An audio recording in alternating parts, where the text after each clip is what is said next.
Agradezco mucho la invitación que nos han hecho a este equipo, que somos de la Universidad de Valparaíso, de la Facultad de Ciencias Sociales, ¿cierto?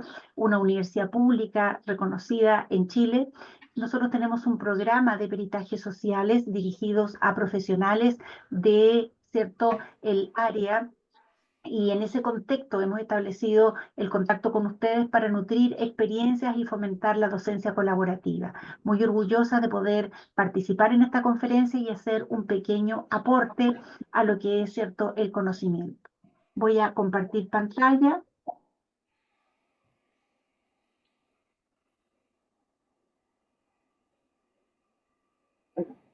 para presentar mi exposición. Bueno, como presentó la colega, ¿cierto? Yo soy trabajadora social, soy también abogado, soy mediadora y además soy perito. Eso se los planteo porque en realidad acá en Chile, para hacer peritajes sociales y tener competencia, tiene que ver mucho la idoneidad del perito. Y el perito tiene más idoneidad en la medida que tenga más experiencia y más preparación. Por eso es que nosotros, ¿cierto?, señalábamos todos los títulos que tenemos. Ahora, en Chile, los peritajes sociales, por supuesto, se regulan por un marco normativo. Nosotros, desde el punto de vista del derecho, tenemos muchas raíces, ¿cierto?, del derecho español, por lo tanto, creo que algunos aspectos nos serán bastante, ¿cierto?, familiares. Nosotros en Chile hablamos de la pericia social a propósito de qué es nuestra expertise, y esa es la expertise de nuestro diplomado.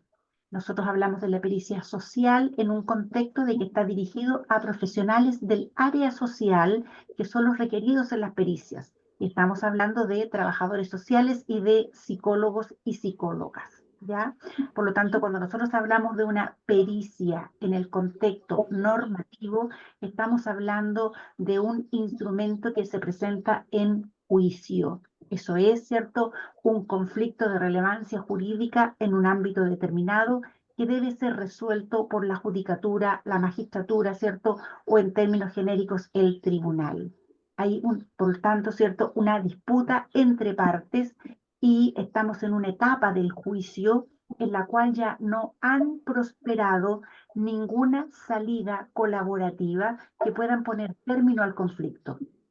Por lo tanto, ¿cierto?, se avanza en las etapas procesales hacia la etapa de prueba. Las partes deben probar sus dichos para obtener sentencia a su favor. Y ahí, ¿cierto?, cobran relevancia los medios de prueba. Dentro de esos medios de prueba, ¿cierto?, encontramos el peritaje. La etapa preliminar del juicio, ¿cierto?, la etapa de discusión, el juez promueve el acuerdo cuando la ley lo permite, ¿cierto?, y las partes así están llanas a hacerlo. De lo contrario, como les digo, avanzan, ¿cierto?, en los momentos jurisdiccionales para cumplir, ¿cierto?, esta función que tiene que ver con conocer, juzgar y hacer ejecutar lo juzgado. Por lo tanto, un peritaje, ¿cierto?, siempre va a requerir, por regla general, un juicio. La excepción a una pericia que se solicite sin juicio previo dice relación con que una parte lo solicita, ¿cierto?, a un perito de manera particular. Esa idoneidad o esa admisibilidad del peritaje va a ser, ¿cierto?, examinada por el juez en el juicio pertinente. O un abogado o abogada puede solicitar a un perito que realice una pericia para acompañarla como fundamento a su demanda o como fundamento a su contestación. Pero en el mismo sentido, será el juez, ¿cierto?, quien determine la admisibilidad o no de ese documento en esa oportunidad procesal. Por lo tanto, ¿cierto?, les reitero que la pericia en Chile es un medio de prueba respecto de un hecho que se discute en juicio. Los hechos que se discuten en juicio, ¿cierto?, son extraídos y señalados por el tribunal a propósito, ¿cierto?, de la etapa de discusión en que convergen los decretos fundamentales de demanda y contestación. No habiendo acuerdo, es necesario, ¿cierto?, que el juez se pronuncie respecto a los hechos en disputa, que deben ser, por supuesto, pertinentes, sustanciales y controvertidos. Frente a esos hechos, ¿cierto?, que el juez señala, las partes ofrecen sus medios de prueba. Y uno de ellos es la pericia. ¿Qué otro medio de prueba existe en Chile? Testigos, otros documentos, instrumentos, confesión de parte, inspección personal del tribunal y otros. Como antecedente legal, nosotros tenemos en la justicia civil nuestro Código de Procedimiento Civil. Este instrumento, ¿cierto? Este texto normativo, ¿cierto? Nos habla de los medios de prueba en particular, por lo tanto tenemos una regulación positiva a propósito, ¿cierto?, de reconocerse como tal, como medio de prueba en Chile, ¿cierto? Y por lo tanto ahí debemos tener claro que en ese sentido, ¿cierto?, el perito en Chile es un profesional, un técnico o un experto en nada profesión, ciencia, oficio o arte. Por lo tanto, esa expertise debe ser acreditada, ¿ya? Y esa expertise acreditada debe ser, ¿cierto? Distinguimos si hablamos de un profesional o hablamos de un técnico o hablamos de otra persona, ¿cierto? Que no tenga una formación académica. Eso tiene que ver con la idoneidad del perito. En el caso nuestro, que estamos hablando de pericias sociales, debemos partir por nuestro título profesional. ¿Qué título profesional de base tenemos? Psicólogos o trabajadores sociales. ¿Cómo adquirimos, cierto, idoneidad para peritos? Por la experiencia y por la capacitación. Y eso, cierto, es un aspecto que es relevante a propósito de que cuando hablamos de una pericia respecto de un hecho, ambas partes pueden presentar pericias similares, pero con énfasis distintos. Y eso, cierto, lo vamos a analizar más adelante. Por lo tanto, ¿cierto? En Chile están reconocidas las formas, ¿cierto?, para resolver conflictos de relevancia jurídica de manera, ¿cierto?, casi universal con las raíces de lo que tiene que ver con las judicaturas, a propósito de la autotutela, la autocomposición y la heterocomposición. Sabemos, ¿cierto?, que en la mayoría de los ordenamientos jurídicos del mundo la autotutela está prohibida, ¿cierto?, y reconocida solo con consagración legal, ¿cierto?, de manera expresa. En Chile, excepcionalmente, ¿cierto?, la legítima defensa es una manifestación en el derecho penal donde está permitida la autotutela. En derecho laboral tenemos el ejemplo de la huelga, ¿cierto? Y en derecho civil, entre otros, la retención de bienes a propósito del incumplimiento del contrato de arrendamiento. Pero son situaciones excepcionales y expresamente autorizadas en la ley. Luego, ¿cierto? Tenemos como composición estas formas de llegar a acuerdo con el protagonismo de las partes. Por lo tanto, si llegamos a acuerdo, ¿cierto? Y cumplimos las formas procesales establecidas, ¿cierto?, por el legislador, no vamos a tener juicio, no vamos a tener discusión, no va a ser necesario probar nada, por lo tanto, no vamos a necesitar o requerir el peritaje. En Chile, ¿cierto?, el avenimiento, que es un pacto procesal entre partes, y el juez lo aprueba conforme a derecho. La conciliación es el llamamiento que hace el juez a las partes para que lleguen a un acuerdo, proponiendo el juez las bases de acuerdo. Cuando hablamos de transacción, en Chile la transacción es un contrato por el cual las partes o ponen término a un litigio pendiente o, ¿cierto?, precaven un litigio eventual. Y por último, la mediación, que no formaba parte de nuestra cultura, sino hasta después del año 2000 en adelante, ¿cierto? Tiene consagración legal en diferentes conflictos de relevancia jurídica. El énfasis en Chile está básicamente puesto en lo que es la legislación de familia. La legislación de familia, que es la ley, ¿cierto?, 19.968 en Chile, define a la mediación en el artículo 103 como un sistema de resolución de conflictos por el cual un tercero imparcial y sin poder decisorio ayuda a las partes a que por sí mismas logren una solución al conflicto y sus efectos mediante acuerdo. ¿Ya? Por lo tanto, todas estas formas autocompositivas o son alternativas al proceso judicial o son alternativas a la sentencia en juicio, porque algunos de ellos solo operan en juicio. Por lo tanto, si prosperan, se soluciona el conflicto y ya no va a ser, ¿cierto?, requerido una pericia. Cuando en realidad estamos en la forma heterocompositiva, donde no han prosperado, ¿cierto?, las formas de autocomposición, estamos en el proceso judicial.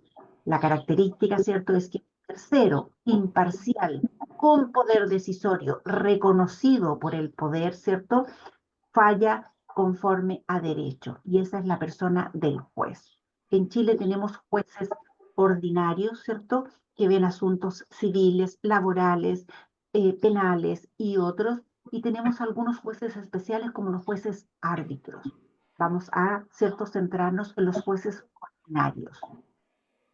Entonces, en un juicio, estamos hablando de la heterocomposición como forma, ¿cierto?, de resolución de conflictos de relevancia jurídica, no ha operado lo que en Chile se conoce con la sigla RAC. Eso significa Resolución Alternativa de Conflictos. Incluso hoy día es un ramo en la mayoría de las escuelas de Derecho de Chile, la Resolución Alternativa de Conflictos RAC, para promover la autocomposición en los conflictos de relevancia jurídica en Chile y su solución, para que por estas vías, ¿cierto?, evitemos posturas adversariales, sobre todo en determinados ámbitos, como lo es, por ejemplo, la justicia de familia. Cuando no operan estos métodos porque las partes no tienen interés o porque el derecho no lo permite, ¿cierto?, volvemos a la esencia de las etapas del juicio: la discusión, la prueba y la sentencia. Por lo tanto, en todo juicio se admiten los medios de prueba. Para nuestra pericia, para nuestro objetivo, para nuestra escuela y esta universidad, nuestra formación tiene que ver con pericias en el ámbito de la justicia de familia y en el ámbito de la justicia penal. ¿Ya? Por lo tanto, no formamos peritos laborales porque tienen una regulación jurídica diferente, ni peritos, ¿cierto?, en otras áreas porque también responden a otras normas. En Chile, la justicia penal y la justicia de familia son llamadas justicias reformadas, porque obedecen, ¿cierto?, a una estructura y a una forma diferente a la clásica, que era, ¿cierto?, el juicio del lato conocimiento. Hoy día hablamos de juicios en estas áreas que responden a principios que les son comunes. Uno de ellos es la celeridad y la concentración, así como también la inmediación, principios que antes no estaban presentes en nuestro antiguo sistema de justicia. Por lo tanto, esta celeridad, esta concentración, la inmediación junto a otros principios hacen que la estructura de los procedimientos respondan a audiencias acotadas, ¿cierto?, en su objetivo y en el tiempo. Para familia, la justicia de familia en Chile, sin perjuicio de las normas generales del Código de Procedimiento Civil, tenemos la Ley 19.968 que crea los tribunales de familia y entrega, ¿cierto?, las materias de competencia y, ¿cierto?, todas las normas procesales al respecto.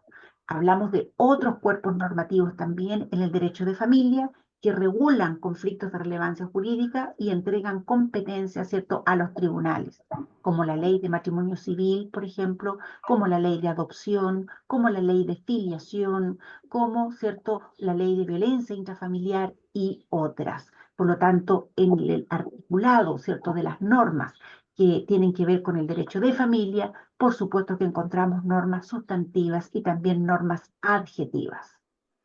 En el caso de la justicia penal en Chile, tenemos una diferencia a propósito, ¿cierto?, del imputado o imputada o autor o, ¿cierto?, la participación criminal en la calidad, ¿cierto?, también puede ser de cómplice o encubridor. Ahí distinguimos tramos etarios. La imputabilidad penal en Chile parte de los 14 años. 13 años, 11 meses, 29 días son niños y niñas inimputables, ¿ya? Por lo tanto, no se les atribuye comisión de delito, sino que conductas que vulneran sus derechos. Y eso es materia, ¿cierto?, de protección en Chile. Mayores de 14 años y menores de 18 que infringen el ordenamiento penal en Chile son juzgados por una ley especial, que es la Ley de Responsabilidad Penal Adolescente. mayores de 18 años que infringen la ley penal son juzgados por el Código de Procedimiento Penal en Chile. Por lo tanto, ¿cierto? Las normas sustantivas de derecho penal son comunes, los delitos son comunes. La diferencia es el juzgamiento a propósito, ¿cierto?, de la edad del autor cómplice o encubridor, ¿ya? Entonces, tiene en común la justicia penal y la justicia de familia, que son en Chile justicias reformadas. Y en ese sentido, la oportunidad procesal para ofrecer y para comparecer a propósito de una pericia son comunes. Entonces, en la justicia de familia, nosotros, ¿cierto?, hemos evolucionado de un antiguo sistema, como yo les señalaba, que eran los antiguos tribunales de menores. Gran influencia en los cambios normativos tuvo en Chile la ratificación en el año 90 de la Convención de los Derechos del Niño, que nos obligó, ¿cierto?, a modificar bastantes normas jurídicas, no solo en el ámbito de la familia.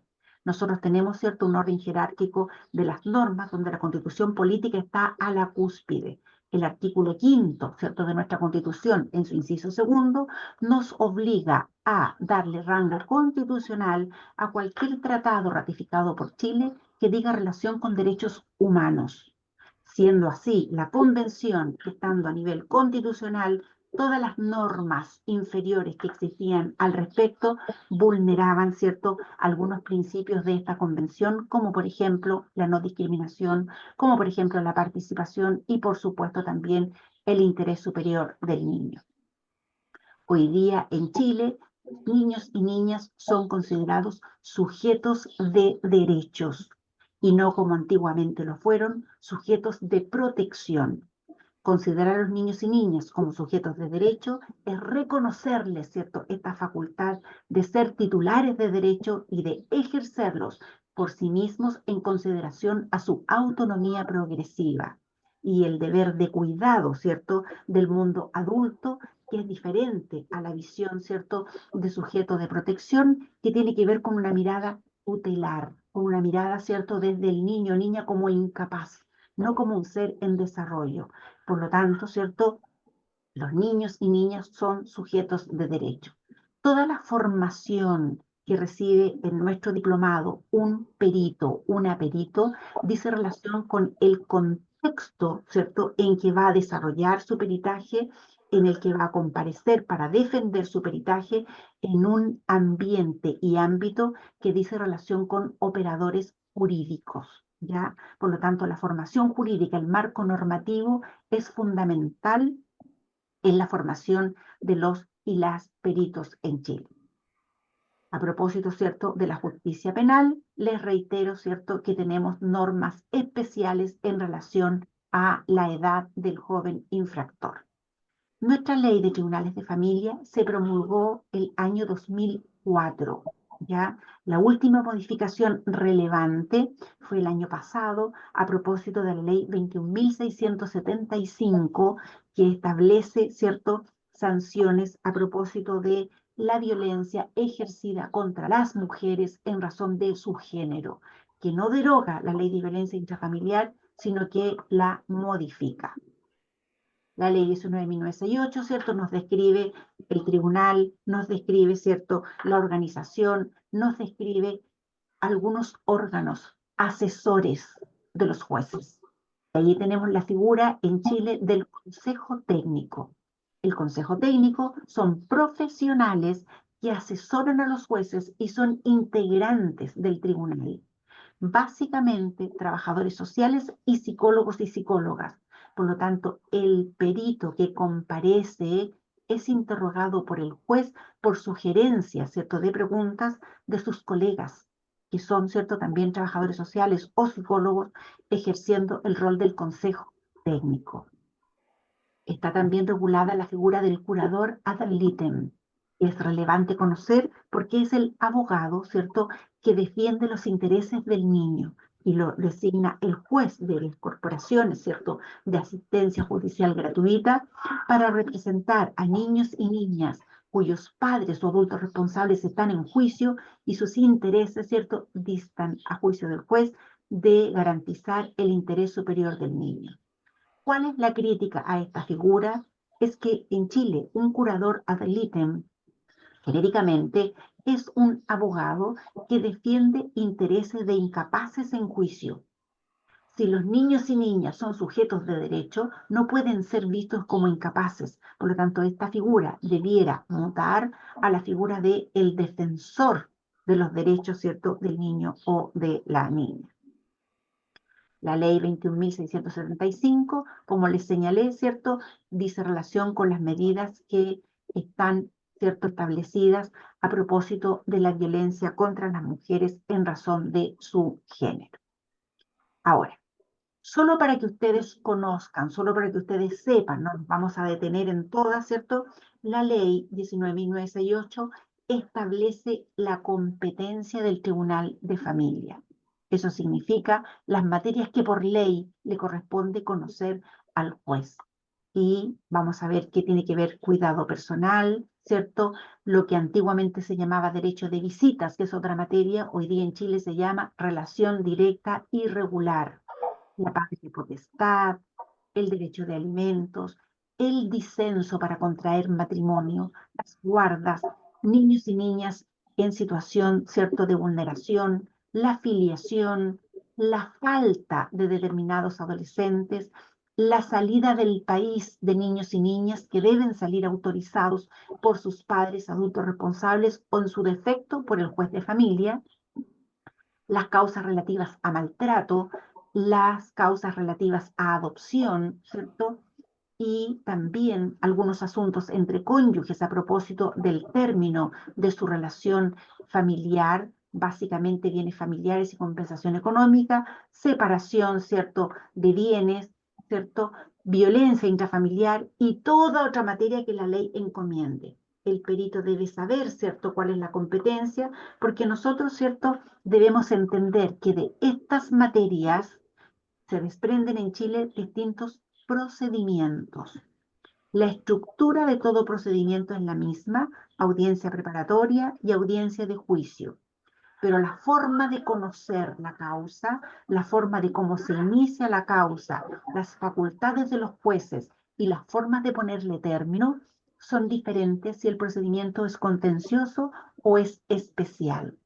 Hablamos de procedimientos contenciosos, ¿cierto?, cuando hay contienda entre partes y estos procesos siempre se inician por demanda. Por ejemplo, alimentos, por ejemplo, divorcio, por ejemplo, las acciones de filiación. Y hablamos de procedimientos especiales, aquellos que no necesariamente se inician por demanda y tienen que ver con materias, ¿cierto?, específicas. Ahí tenemos las medidas de protección en Chile, tenemos la violencia intrafamiliar y tenemos el procedimiento infraccional o contravencional. Y les reitero, con una estructura única, las audiencias preparatorias, ¿cierto?, y la audiencia de juicio. Cuando hablamos de la audiencia preparatoria, el objetivo de esta en Chile es, primero, la presentación de las partes a través, ¿cierto?, de sus escritos fundamentales. La posibilidad de fomentar acuerdos dirigidos, ¿cierto?, y motivados por el juez. De lo contrario, si no hay acuerdo, les insisto, porque esa materia no es susceptible de autocomposición o porque las partes no están interesadas en ello, el juez fija el objeto del juicio y determina los hechos a probar. ¿Cuáles son los hechos a probar en esta causa? Por ejemplo, la competencia parental o marental para determinar cuál de los progenitores es el más idóneo o idónea para asumir el cuidado personal del niño X, de la niña X, ¿ya?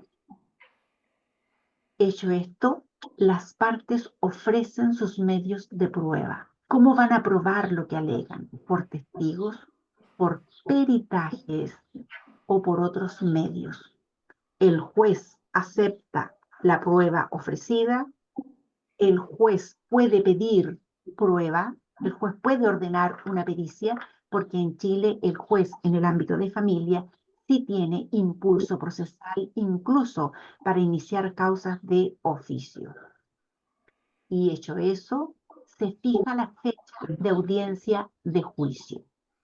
En la audiencia de juicio solo se rinde la prueba, el juez aprecia la prueba y dicta sentencia.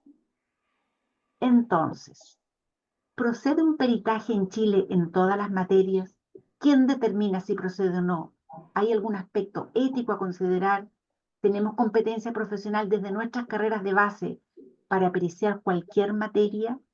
La verdad es que acá, ¿cierto? Tenemos que entender que no en todas las materias procede una pericia social. Por ejemplo, cuando hablamos de la filiación a propósito de la paternidad, y vamos a entender que vamos a usar una prueba biológica, ¿ya? Sin perjuicio de que pudiera proceder una pericia, el juez podría tener otros medios de prueba suficiente y podría excluirlo cuando la parte lo ofrece.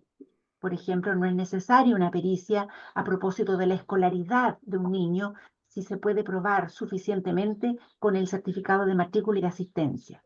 Por lo tanto, el juez la excluye.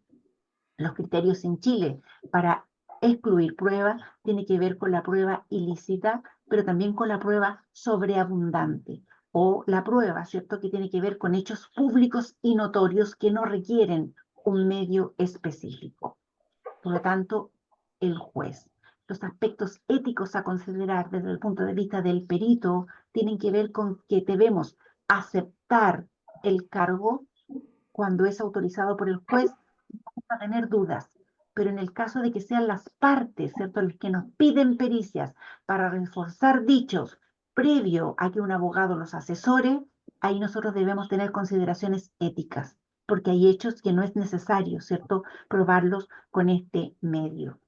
Desde el punto de vista de nuestra competencia profesional, psicólogos, psicólogas, trabajadores sociales, trabajadoras sociales, tenemos competencia para pronunciarnos como peritos desde nuestra expertise en todas las materias.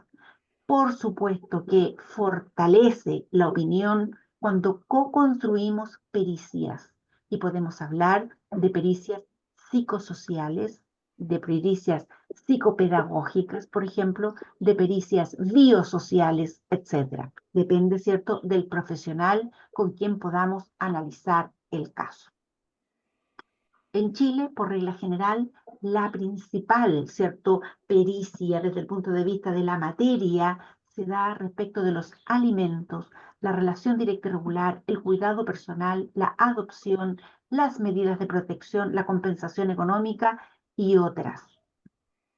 Solamente voy a precisar una a propósito de que es más novedosa, ¿cierto?, en relación a las otras, y es el hecho público y notorio, que es una materia, ¿cierto?, que fehaciente y crecientemente ha requerido más pericias. En la ley de filiación, ¿cierto?, está establecido quiénes son los padres o las madres de una determinada, ¿cierto?, persona.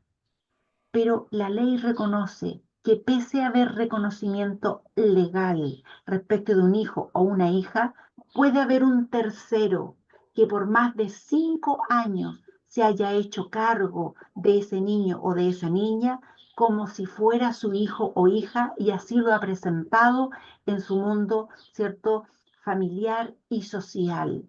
Y esa persona puede pedir que se le reconozca, en virtud del hecho público y notorio, la calidad de padre o madre, pese a que biológicamente, fehacientemente no lo es. Entonces, por ejemplo, estamos hablando de un padre que se ha divorciado, se ha quedado con los niños, ¿cierto?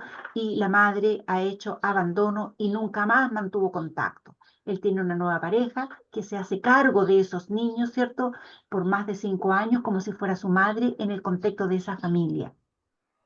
Porque no estamos hablando de que yo me atribuya el cuidado personal de un niño sin que un juez me autorice. Eso en Chile no es posible, que yo me haga cargo, ¿cierto?, de un niño de manera extrajudicial y, ¿cierto?, no esté regulado eso por la judicatura. Hay excepciones desde el punto de vista de lo familiístico, claro. Por ejemplo, ¿cierto?, algunas familias que delegan en tíos, primos, ¿cierto?, la crianza de sus hijos e hijas. Y eso siempre va a ser extrajudicial hasta que se genere, ¿cierto?, algún conflicto. Por lo tanto, ahí nosotros, ¿cierto? Por a cada una de las materias formamos a los peritos en relación a alimentos. ¿Cuál es el marco normativo? ¿Qué leyes regulan en Chile la materia de alimentos? ¿Cuáles son las posibilidades de pedir pericia? Y lo primero que tenemos que distinguir, ¿la ofrece el demandante, la ofrece el demandado o la pide el tribunal? Y en el caso, por ejemplo, de alimentos, ¿de qué estamos hablando? ¿La primera pensión de alimentos o un aumento de pensión de alimentos o una rebaja o un cese? El perito debe manejar, ¿cierto?, todo el conocimiento jurídico que regula cada una de estas materias para informar, ¿cierto?, en el contexto de estos marcos normativos. Ahora, las pericias en los procedimientos especiales también adquieren matices especiales. El procedimiento contravencional o infraccional es el que se sigue contra adolescentes que cometen faltas, niños entre 14 y 18, que debieran ser conocidos por la Ley de Responsabilidad Penal Adolescente, pero por expresa disposición de esta ley entrega competencia a familia cuando las faltas son menores, ¿cierto? Y sin ningún índice decreciente, ¿cierto? Criminalidad. Por lo tanto, ahí el juez, ¿cierto?, conoce respecto de el adolescente, la falta y su red familiar para aplicar alguna medida que básicamente es amonestación. Por lo tanto, ese es el único procedimiento especial que no responde a la estructura general y está más reconocido casi como una gestión o un acto más bien administrativo. Las medidas de protección son muy importantes. Dicen relación con amenaza o vulneración en el ejercicio de los derechos de niños, niñas o adolescentes. El juez conoce de ellas por denuncia, por parte policial, por requerimiento, por solicitud, ¿cierto?, de la red profesional. Y muchas veces para decidir cuál, ¿cierto?, es la mejor medida para interrumpir esta situación de vulneración o para evitar que se materialice, requiere de una pericia. Pero en este caso, los peritos, las peritas, están, ¿cierto?, insertos en organismos colaboradores del Estado, a propósito de lo que es hoy día el Servicio de Protección Especializada. Licita programas y uno de esos programas se encarga de hacer todas las pericias al tribunal respecto de materias que tengan relación con protección. En ese contexto, nuestra escuela está postulando a ser reconocida como organismo colaborador del servicio para que desde nuestras áreas de peritajes nosotros también podamos, ¿cierto?, con nuestros estudiantes hacer pericias para el Tribunal de Familia en contexto de medidas de protección. La violencia intrafamiliar en Chile está regulada por la Ley 20.066. La Ley 20.066 entrega competencia en materia de violencia intrafamiliar al Tribunal de Familia solo respecto de aquellas conductas que no son constitutivas de delitos. Y ahí estamos hablando solo de maltrato económico, violencia psicológica, ¿cierto? Y no estamos hablando de ninguna otra situación que se subsuma en un delito, como por ejemplo lesiones, amenazas u otros, ¿ya? Ahora, tampoco es competente el juez de familia respecto de reiteradas denuncias de maltrato psicológico o de violencia económica, porque eso configura un delito que es el maltrato habitual. En Chile, la aspiración de la norma es que se erradique la violencia en todas sus formas. Por lo tanto, ¿cierto?, la sanción en familia, siendo menos gravosa que lo penal, no puede significar para nuestro ordenamiento un abuso del derecho. La conducta incipiente de violencia que conoce el juez de familia es la primera conducta. Por eso es que, ¿cierto?, puede haber alguna salida al respecto. Pero si es una conducta repetitiva, ya estamos hablando, ¿cierto?, de un sujeto, de un agresor o agresora que ya debe ser sancionado en términos más gravosos para que se erradique la conducta. Y en ese sentido, ¿cierto?, estamos en el ámbito penal. Entonces, las pericias en estas materias especiales, a propósito de protección, dicen relación con determinar si respecto de ese caso hay o no hay amenaza o vulneración en el ejercicio de niños, niñas o adolescentes en relación a sus derechos. Por lo tanto, tenemos que hacer una investigación respecto del niño, su familia y todo su entorno. Cuando hablamos de la violencia intrafamiliar, ¿cierto? La pericia social, más que pronunciarse respecto de la violencia y el daño, que tiene más pertinencia una pericia médica, psicológica o psiquiátrica, la pericia social muchas veces está asociada a resolver conflictos entre las partes en el contexto de violencia. Por ejemplo, alimentos respecto de los hijos e hijas, cuidado personal o relación directa irregular. ¿Ya? Ahora, el perito, la perito en Chile, desde el punto de vista normativo, tiene obligaciones. La principal obligación es aceptar el cargo. Aceptado el cargo, debe confeccionar su informe y hacerlo llegar al tribunal 5 días antes, a lo menos, de lo que es la audiencia de juicio. Ahí garantizamos, ¿cierto?, el principio de un debido proceso, porque quien recibe un peritaje en su contra tiene derecho a preparar su defensa, ¿cierto?, al respecto. El perito, además de acompañar el informe, debe comparecer a la audiencia de juicio, porque debe ser, ¿cierto?, interrogado.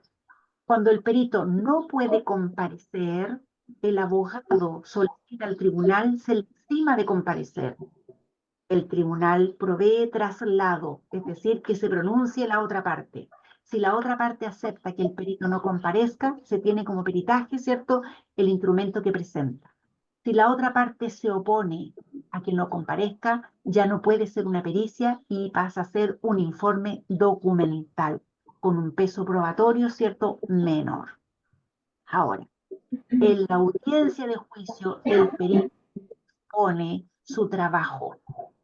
El juez guía esa exposición a propósito de señalar, refiérase a toda su pericia o refiérase solo a las conclusiones. Hecho esto, el perito es interrogado por el abogado que lo presenta, con preguntas, por supuesto, amigables que refuerzan su tesis, ¿cierto?, en el caso. Luego lo interroga el abogado de la contraria o la contraparte, ya con preguntas, ¿cierto?, que generalmente apuntan a desvirtuar su idoneidad, su expertise o el rigor metodológico y científico con el cual construyó la pericia, ¿ya? Y finalmente lo interroga el juez. Sabemos que el juez, la jueza en Chile, son abogados, abogadas, independiente de su especialización, ¿es cierto? No son trabajadores sociales, no son psicólogos. Por eso es que la presencia del consejero técnico en esa audiencia es relevante. Si la pericia, ¿cierto?, la ha construido un trabajador social, va a haber un consejero técnico, trabajador social, que va a orientar al juez respecto de las preguntas. También el juez, más que tratar de desvirtuar la idoneidad o no del perito, requiere tener certeza de su idoneidad, de su expertise, porque como medio de prueba, si lo acoge para fundamentar su sentencia, debe tener, ¿cierto?, esa convicción. A propósito de que en Chile, para apreciar la prueba, los jueces aplican las reglas de la sana crítica. Y la sana crítica, ¿cierto?, tiene que ver con aplicar el juez, la juez, en su razonamiento probatorio, los principios de la lógica, las máximas de la experiencia y el conocimiento científicamente afianzado. Por lo tanto, la pericia representa, en este caso, el conocimiento científicamente afianzado en la medida que esté construida con rigor científico, para que el juez pueda fundamentar su fallo en ese medio de prueba. ¿Ya? Eso es muy importante para la formación del perito, tener, ¿cierto?, la convicción, los elementos y, ¿cierto?, estos conocimientos que hacen entender que la pericia como medio de prueba al ser apreciado con el razonamiento probatorio, que es la sana crítica, pasa a ser, ¿cierto?, el conocimiento científico. Ahora, uno podría decir, ¿cierto?, el conocimiento científico a propósito de las ciencias exactas, no tenemos mayor complicación como por ejemplo la prueba de ADN, como por ejemplo decir que las quemaduras fueron con tantos grados Celsius, etc. En las ciencias sociales sabemos que los fenómenos se explican desde diferentes, ¿cierto?, aristas, posiciones, escuelas, pensamientos, etcétera. Por lo tanto, uno podría tener la duda, ¿cuál es el conocimiento científicamente afianzado entonces? Ya, no tiene que ver, ¿cierto?, con esta gran gama de paradigmas, de modelos, tiene que ver con el peritaje en sí. ¿Cómo está construido ese peritaje con rigor científico y arriba una conclusión? El juez puede acogerla, ¿cierto? Y de hecho así lo hará para fundamentar su sentencia. De lo contrario, el abogado que ha perdido un juicio donde se ha desestimado un peritaje construido con rigor científico que debió haber sido considerado, lo va a ocupar como un fundamento para su recurso. A propósito, ¿cierto?, de los recursos procesales, como los medios que la ley, ¿cierto?, consagra para quien obtenga sentencia contraria a sus pretensiones, pueda reclamar, ¿cierto?, de ella ante los tribunales superiores de justicia. Así es que, bien, por mi parte, ¿cierto?, esto es lo general de lo que es el marco normativo de la pericia en Chile, con énfasis en la justicia de familia. Voy a dar ahora la palabra a mi colega Elizabeth Vargas para que proceda con su exposición y luego recibo con mucho gusto y agrado todas las preguntas que ustedes tengan.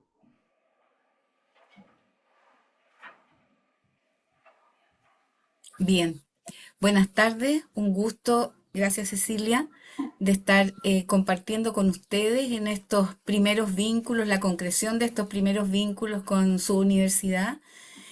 Nuestra Escuela de Trabajo Social tiene una amplia experiencia, cumplimos este año 80 años de formación de nuestros y nuestras estudiantes, por lo tanto esta actividad se enmarca también en este momento especial para nosotros como unidad académica. Voy a compartir la pantalla y ustedes me cuentan si se ve y se escucha correctamente. Perdón, esa no es la presentación.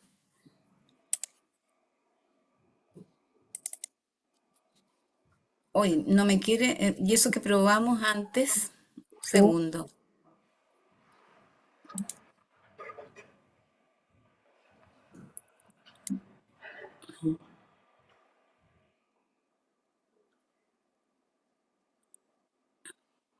No sé qué pasa aquí. Voy a cerrar este archivo que está acá. Disculpen, pero esto no estaba presupuestado. Bueno, mientras Elizabeth prepara su material, me gustaría informar que nosotros tenemos este diplomado en peritajes sociales y dimos inicio a la primera versión con mucho éxito de interesados e interesadas. Y ahora ya estamos proyectando, ¿cierto?, la segunda versión desde marzo en adelante. No sé si se ve bien ahí, Ceci, ¿me puedes ayudar? Ya, mil disculpas. Son gajes del oficio de lo virtual.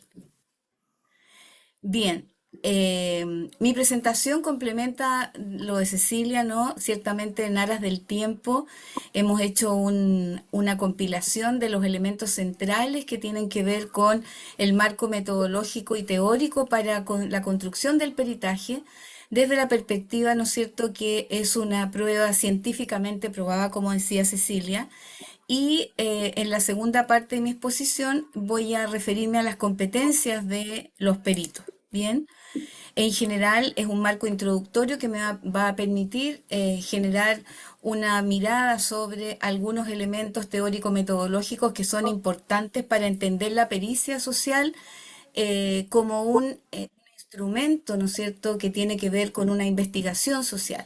y eso es importantísimo de entenderlo porque también las habilidades y competencias del perito y su habilidad también para la presentación, perdón, y la oralidad que el perito va a poner en ejercicio en el espacio del tribunal va a permitir, ¿no es cierto?, que efectivamente todas esas estrategias y su proceso formativo también como un perito experto en las materias que va a informar al magistrado se puedan efectivamente evidenciar.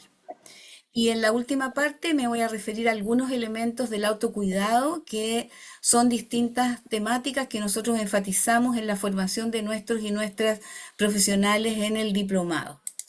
Bien.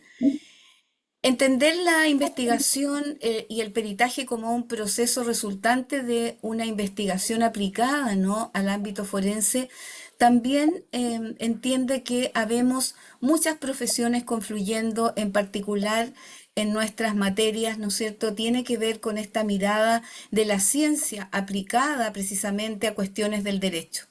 Y nosotros como trabajadoras sociales y los psicólogos que trabajan con nosotros también tenemos una validación respecto de los tribunales.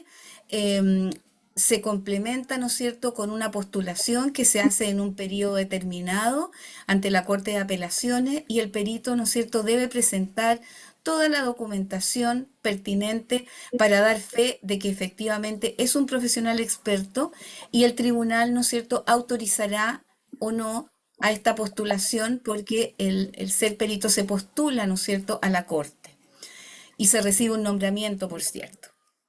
Independiente de eso, que el perito también puede ser llamado, como ya lo decía Cecilia, de manera particular por alguna vinculación con los abogados de una u otra parte. Me pareció pertinente y mis colegas también, ¿no es cierto?, reconocerán ahí a estos nombres, Benny Richmond y James Adams, como precursoras también de esta mirada científica del trabajo social, en particular ya que nos hemos tomado esa licencia porque ambas somos trabajadoras sociales con Cecilia. Y toda la trayectoria histórica ha ido aportando efectivamente a que cada día se pueda ir perfeccionando y focalizando, ¿no es cierto?, en que efectivamente la pericia social en el fondo está ubicada en un juzgado que es diferente del de los adultos, en el caso que ya ha referido Cecilia, y que la formación, ¿no es cierto?, en lo social va a asumir estas diversas materias que ya se mencionaron anteriormente. Algunos de estos modelos teóricos, porque por cierto, todo lo que tiene que ver después el decantamiento de las herramientas sería muy largo, ¿no?, para esta presentación que es más bien introductoria, pero situamos entonces la investigación pericial como una investigación social aplicada al ámbito forense. Y como dice Griso, la recopilación de datos de la pericia debe estar guiada por diferentes marcos teóricos que permitan que ciertamente los hallazgos, ¿no es cierto?, que el trabajador social en este caso o el psicólogo vayan desde sus distintas áreas de especialización proporcionando, ¿no es cierto?, esta verificación de los supuestos teóricos que van a permitir al perito en propiedad dar fe de estas predicciones y explicaciones, ¿no es cierto?, que van a ser finalmente las que funden las materias vinculadas al informe pericial propiamente tal. Por otro lado, también, ¿no es cierto?, es una práctica basada en la evidencia. Cualquier elemento que el perito pueda informar en su pericia debe estar debidamente documentado en esta prueba, ¿no? Dentro de la lógica, como dicen los autores acá, la práctica de la evidencia que ciertamente es reconocida, ¿verdad?, desde múltiples escenarios y también de la medicina, señala y define esta situación como la integración de la mejor evidencia de investigación con la experiencia clínica y los valores del paciente. Ya lo decía Cecilia, la prueba muchas veces por sobreabundante es desechada. Por ende, el perito también tiene que tener la habilidad de que todo el conocimiento científico que va a estar construido, ¿no es cierto?, en la forma del informe pericial, deberá estar debidamente filtrado, seleccionado y focalizado para la materia que le interese, ¿no es cierto?, presentar para la decisión del magistrado. Por ende, este marco referencial para la investigación pericial va a estar conformado en 4 ejes centrales. Primero, las características y necesidades, ¿no es cierto?, que nos va a plantear a nosotros como profesional el peritado. Segunda, en segundo término, las mejores evidencias de la investigación que sean pertinentes al caso.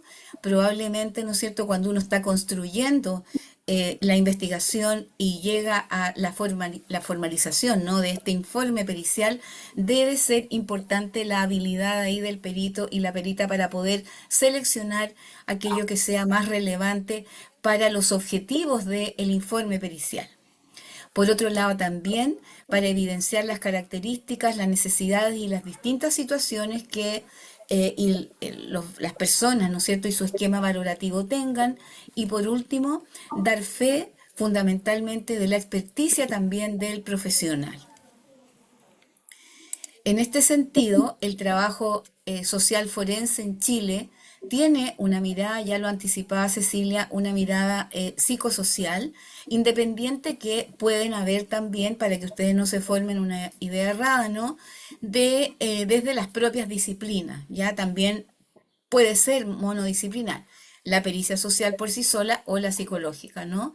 Nosotros tenemos en la Escuela de Trabajo Social, que también está guiada por la profesora Porto, una asignatura en pregrado de peritaje social. Y construimos peritajes que son casos reales en convenio con la clínica jurídica de la Escuela de Derecho de nuestra universidad, de la cual también dirige la profesora Cecilia, ¿no? Y nuestros estudiantes que son de pregrado conectan también con el posgrado en la posibilidad de cursar el diplomado de trabajo social. Por lo tanto, también los estudiantes se benefician, ¿no?, de esta doble mirada del pre y posgrado, que enriquece ciertamente su formación disciplinar. En este caso, principalmente se sitúan, ¿no?, en los juzgados de familia, y es una judicatura bastante moderna, ¿no?, que surge desde el año 2004 y que es una disciplina especializada que va aplicando las distintas metodologías desde el trabajo social y la psicología en este contexto legal y judicial, creando, ¿no es cierto?, la necesidad que los profesionales de estos ámbitos puedan prestar auxilio informado y documentado a la justicia de familia, ¿ya? En general, se produce en una situación de colaboración también de ambas disciplinas. Fundamentalmente se han ido nutriendo, ¿no es cierto?, principalmente dada la complejidad que hoy día, y ustedes seguramente me encontrarán razón respecto de la complejidad de las situaciones sociales que conocemos los peritos, ¿no? Por ende, es necesario de alguna manera fortalecer con los modelos teóricos, y este modelo también en la pericia en sí misma hoy día también se ha mirado en nuestro país como una oportunidad también para generar procesos de intervención social. Por ende, no es solo la redacción final, ¿no?, que aquí aparece en último término en la diapositiva del informe pericial, sino que todo el proceso investigativo, indagativo, que va desde la identificación de la demanda del juez y la aceptación, ¿no es cierto?, por parte del perito, va a ir construyendo un proceso que también tiene que ver con la conformación, ¿no es cierto?, de este diagnóstico social, la devolución también desde el marco de los derechos a la familia de nuestro diagnóstico, y también el establecimiento, ¿no?, de ciertos elementos importantes que también van a contribuir a la transformación de esa situación social en la familia, que está requiriendo también nuestros servicios, y la posibilidad que también se puedan generar redes al respecto. Desde ahí nos parecía importante también fortalecer una mirada acerca de las competencias que tiene que tener el perito, ¿no? En el caso de la formación, no necesariamente todas las escuelas de trabajo social tienen esta oportunidad que hemos ido implementando nosotros desde hace ya más o menos 5 años, de tener en la formación de pregrado, perdón, una formación en esta materia. Generalmente han correspondido tradicionalmente en Chile ya sea a la formación del posgrado, donde es necesario cursar, ¿no es cierto?, un diplomado en este caso, o bien cuando el perito se va haciendo experto por el propio ejercicio del cargo, ¿no? Por lo tanto, nos parecía importante enfatizar también estas competencias de la oralidad, entendida que el lenguaje, ¿no es cierto?, es nuestra forma natural de expresión a través de la cual efectivamente nosotros vamos a dar cuenta en el tribunal, en nuestra presentación, de aquello que ha sido nuestro proceso investigativo con la familia, ¿no? Es importante entender el proceso oral desde las competencias porque el dominio del lenguaje y tanto del lenguaje oral como del lenguaje gestual, ¿no es cierto?, va a contribuir efectivamente a el éxito o no de ese peritaje social. Puede estar muy bien construido el informe propiamente tal, ya lo decía Cecilia, pero el abogado de la contraparte lo que va a tratar, ¿no es cierto?, es de destruir esos argumentos, ¿ya? Y muchas veces nos ha pasado que en un perito que no tiene mucha experiencia, que no se ha preparado debidamente, que no tiene la formación teórico-metodológica que nosotros estamos, ¿no es cierto?, propiciando y que entiendo que también ustedes en el diplomado de la universidad también propician, va a constituir, ¿no es cierto?, en el éxito o no de la solicitud y el aportar efectivamente a la decisión del juez, toda vez que el magistrado efectivamente está siendo asesorado permanentemente también por un profesional de las ciencias sociales como es el trabajador social y el psicólogo.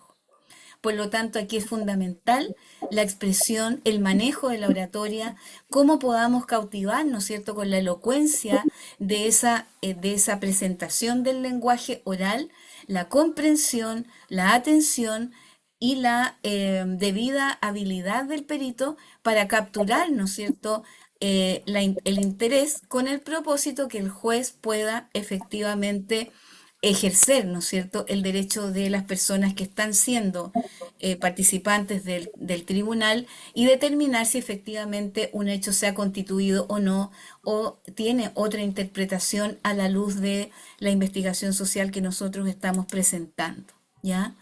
Aquí es muy importante la expresión también no verbal, dar fe, ¿no es cierto?, y del dominio que el perito tiene que tener de sí mismo, cómo maneja la voz, cómo maneja la inflexión de la voz, si habla más fuerte o más despacio, ¿no?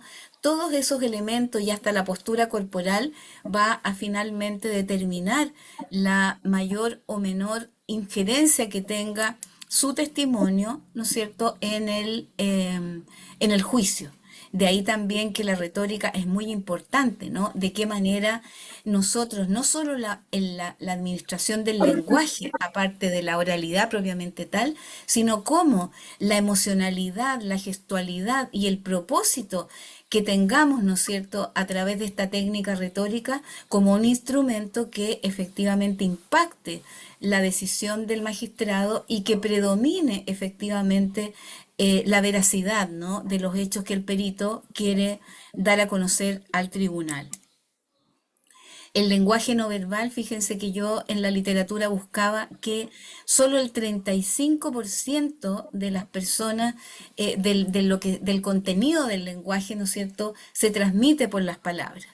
Toda la gestualidad, el dominio, el empoderamiento con el que nosotros damos a conocer nuestro testimonio, la corporalidad es muy relevante. Por ende, el no utilizar un lenguaje que sea lo suficientemente claro en ambos sentidos también va a impactar, ¿no es cierto?, por un lado en la decisión del juez, pero por otro lado también, que nos parece lo más relevante, en la posibilidad que las personas puedan ejercer efectivamente sus derechos. Bien. Algunas ahí, ¿no es cierto?, imágenes que pueden dar fe y uno puede interpretar esas imágenes, ¿no?, con distintas explicaciones respecto desde cuando el perito ingresa al tribunal, ¿no?, erguido, seguro, segura, a si lo hace de otra forma, o si está tremendamente nervioso, si es un perito que no tenga mucha experiencia, ¿no? Por ende, es necesario prepararse en estas materias. También la habilidad, ¿no es cierto?, con que el perito puede dar fe del peso específico del lenguaje, ¿no?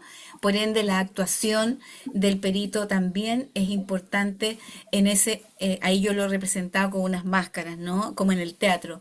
No significa que sea un actor, pero sí de alguna manera la posibilidad de convencer, ¿no es cierto?, a las partes con el dominio de sí mismo también es otro elemento relevante que va a determinar el éxito que tenga su pericia o no. Por lo tanto, el lenguaje también sencillo, un lenguaje directo que permita en el ámbito jurídico la accesibilidad a los argumentos que el perito va a manifestar, ¿no? Tanto en el espacio del informe, muchas veces los jueces, y nosotros se lo señalamos a los estudiantes nuestros, a veces va a tener tiempo solamente para leer la conclusión del informe. De ahí la relevancia que el consejero técnico, ¿no? Va a ser quien pueda reportar las preguntas y él sí que va a analizar nuestro informe pericial con detención, por lo tanto va a poder generar, ¿no es cierto?, el dominio que el perito propiamente tal tenga al responder las preguntas de ambos abogados en el juicio. La escucha activa también es muy relevante como competencia, ¿no es cierto?, en el ámbito ya del ejercicio del perito en el tribunal, para poder no solo escuchar e interpretar lo que se está dando ahí, sino que también la argumentación jurídica que tiene que tener, ¿no es cierto?, una participación y una comprensión del perito de las distintas argumentaciones, de manera que su exposición también sea una exposición clara y ordenada que permita efectivamente cumplir el objetivo que tiene determinada cada uno de los peritajes, ¿no? Estas habilidades de persuasión también, de cómo vamos estructurando, ¿no es cierto?, en el juicio, no solo tiene que dar fe el perito como un acto de presentar el caso, sino que también tiene que estar preparado para responder todas las preguntas, dudas, ¿no es cierto?, que vayan surgiendo toda vez que ambos abogados, ¿no es cierto?, especialmente el abogado de la contraparte, va a intentar destruir probablemente o hacer menos válida el planteamiento que el perito quiere dar a conocer en ese espacio para la decisión. Por lo tanto, como dice Cuña y Escobar, una de las funciones principales es aprender a comunicarnos efectivamente con la ciudadanía, de manera que es esencial que los documentos que se emitan, ¿no es cierto? Y ahí aparece nuestra pericia, así como la oralidad, sean comprensibles para todas las personas. Y esto es particularmente claro, no solamente para validar, ¿no es cierto?, nuestra posibilidad de generar el espacio de exposición del peritaje, sino que también para poder ejercer el derecho fundamental del acceso efectivo a la justicia, que nos parece a nosotros que es un elemento relevante a tener en consideración. En este proceso de comunicación, el perito entonces tiene que dar fe de un dominio del vocabulario técnico y jurídico. Yo les puse aquí en la diapositiva una imagen de este manual que es relativamente nuevo, del 2023. Es que el manual para el uso del lenguaje inclusivo no sexista en el Poder Judicial, que es un documento que los peritos también tienen que manejar incluso en la redacción, ¿no?, de los informes, de manera que también el enfoque de derechos, el enfoque de género estén representados en la forma como el perito se expresa, tanto en forma oral como en forma escrita. Ya tener el uso también incluso de poder preparar una presentación si hay una complejidad mayor, ¿no es cierto?, de la situación que se quiere periciar, cuando hay muchos datos, ¿no es cierto?, la posibilidad de generar gráficos, para que se eviten estas abstracciones o malas interpretaciones, ¿no es cierto?, de la contundencia que el informe quiere hacer llegar. Por lo tanto, la precisión comunicativa tiene que ver también con esta preparación teórica en el lenguaje y el dominio que el perito, ¿no es cierto?, va evidenciando en el ejercicio de su cargo.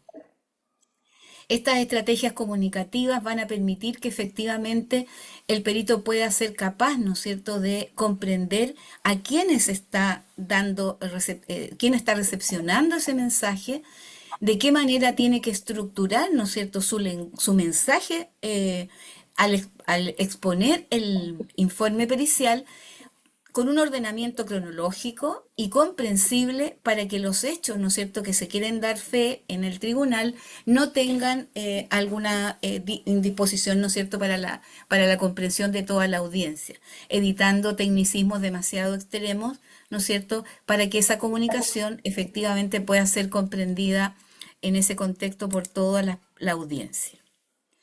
Y por último, también nos parecía relevante el poder pensar en el autocuidado, ¿no? Nosotros hoy día como profesionales del área social estamos expuestos también a muchas situaciones de complejidad.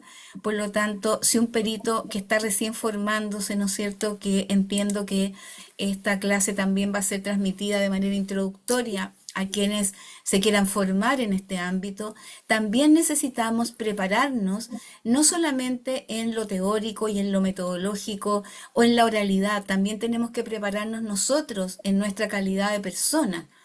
¿Cómo nosotros podemos prepararnos primero en ejercitar un discurso con anticipación a la audiencia? Practicar, ¿no es cierto?, un lenguaje corporal también seguro, mantener el contacto visual, ejercer, ¿no es cierto?, estos distintos énfasis con que vamos comunicando nuestro discurso, tener una flexibilidad para que podamos ir adaptándonos a las distintas situaciones que se nos van a producir en la forma, ¿no es cierto?, como estamos manifestando y comunicando el informe pericial en el tribunal y ser capaces de responder adecuadamente a los distintos momentos que tanto el juez como los abogados van a poner ahí al perito, ¿no es cierto?, en jaque. Por lo tanto, el poder aplicar, ¿no es cierto?, ejercicios respiratorios, el controlar la respiración antes de la audiencia no solamente es el único momento, ¿no es cierto? Esto parte desde el momento que el perito, ya lo decía Cecilia, acepta la encomienda del tribunal. Por lo tanto, todo este proceso, ¿no es cierto?, también es relevante para el éxito y que el perito pueda calmar esa ansiedad que se produce cuando uno está en una situación de exposición en el juzgado. Conocer el caso a fondo ciertamente es un elemento relevante, revisar, llevar claro los hechos ordenadamente, por lo menos en el tribunal nuestro podemos llevar una carpeta con documentación, ¿no es cierto?, que al perito le permita tal vez hacer una mayor precisión si hay una pregunta muy específica, preparar el discurso, ¿no es cierto?, que tenemos en el tribunal y anticipar las preguntas que puedan hacer tanto ambos abogados, tanto, ¿no es cierto?, el abogado a lo mejor que si es una pericia más particular me ha contratado o en la aceptación de la familia o del perito, perdón, del abogado de la contraparte. ¿Cuáles son aquellas respuestas que yo debería dar para mantener, ¿no es cierto?, la idoneidad de la investigación social que queremos dar fe? Las posibilidades, ya decía yo, de generar pausas estratégicas, las pausas y los silencios que el perito va incorporando, ¿no es cierto?, en su exposición, también son relevantes para poder organizar las respuestas y no llegar y responder lo primero que se le viene a la mente, ¿no? Por lo tanto, la posibilidad de empoderarse en el estrado, nosotros acá tenemos, me imagino que será similar en España, no tengo la experiencia práctica, pero hay un estrado donde uno está, ¿no es cierto?, ahí expuesto como una figura principal, por lo tanto, también aquellos minutos que uno tome de tomar posición de ese espacio contextual es relevante también para el éxito de la exposición del perito. Ya decía, esta postura erguida, ¿no es cierto? Mirar al juez, mirar al abogado, no importa la complejidad de las preguntas, porque uno tiene, ¿no es cierto?, esta preparación previa de haber vivido todo este proceso, ¿no? Hablar con voz clara, con un volumen que efectivamente se entienda, ¿no es cierto?, en todo el tribunal. No siempre hay micrófono, a veces hay, pero en un volumen que efectivamente y de manera tranquila el profesional, perito y perita puedan dar fe de su experticia profesional en ese momento, ¿ya? Ser conciso, fomentar la protección y la comprensión, perdón, de todas las partes y lo que es muy importante, este es un espacio, me imagino que en España de igual forma, extremadamente formal. Por lo tanto, también el guardar la debida forma, ¿no es cierto?, de referirse. En general, nosotros usamos magistrado, magistrada o su señoría para referirnos al juez, manteniendo, ¿no es cierto?, durante todo el ejercicio de la exposición un lenguaje respetuoso y de extrema formalidad. Y por último, para ir terminando, nos parece que también en este proceso formativo de estudiantes que quieran, ¿no es cierto?, tanto de pre y posgrado, desarrollarse en este campo, es pedir, son las labores de cuidado y de apoyo. No temer pedir ayuda porque somos profesionales, necesitamos, ¿no es cierto?, prepararnos y toda esta carga emocional de las situaciones que vamos conociendo de las familias, ya decía Cecilia cuando iba repasando, ¿no?, las causales que nosotros estamos acostumbradas a trabajar, siempre vamos quedándonos con un poco de esos dolores de las personas, por lo tanto, la carga emocional si es muy alta, también necesitamos cuidarnos para que el ejercicio de los derechos, ¿no es cierto?, en ese espacio relacional del tribunal, puedan efectivamente las familias contar con el 100% de nuestra idoneidad profesional. Esa era mi presentación. Muchas gracias por este espacio compartido.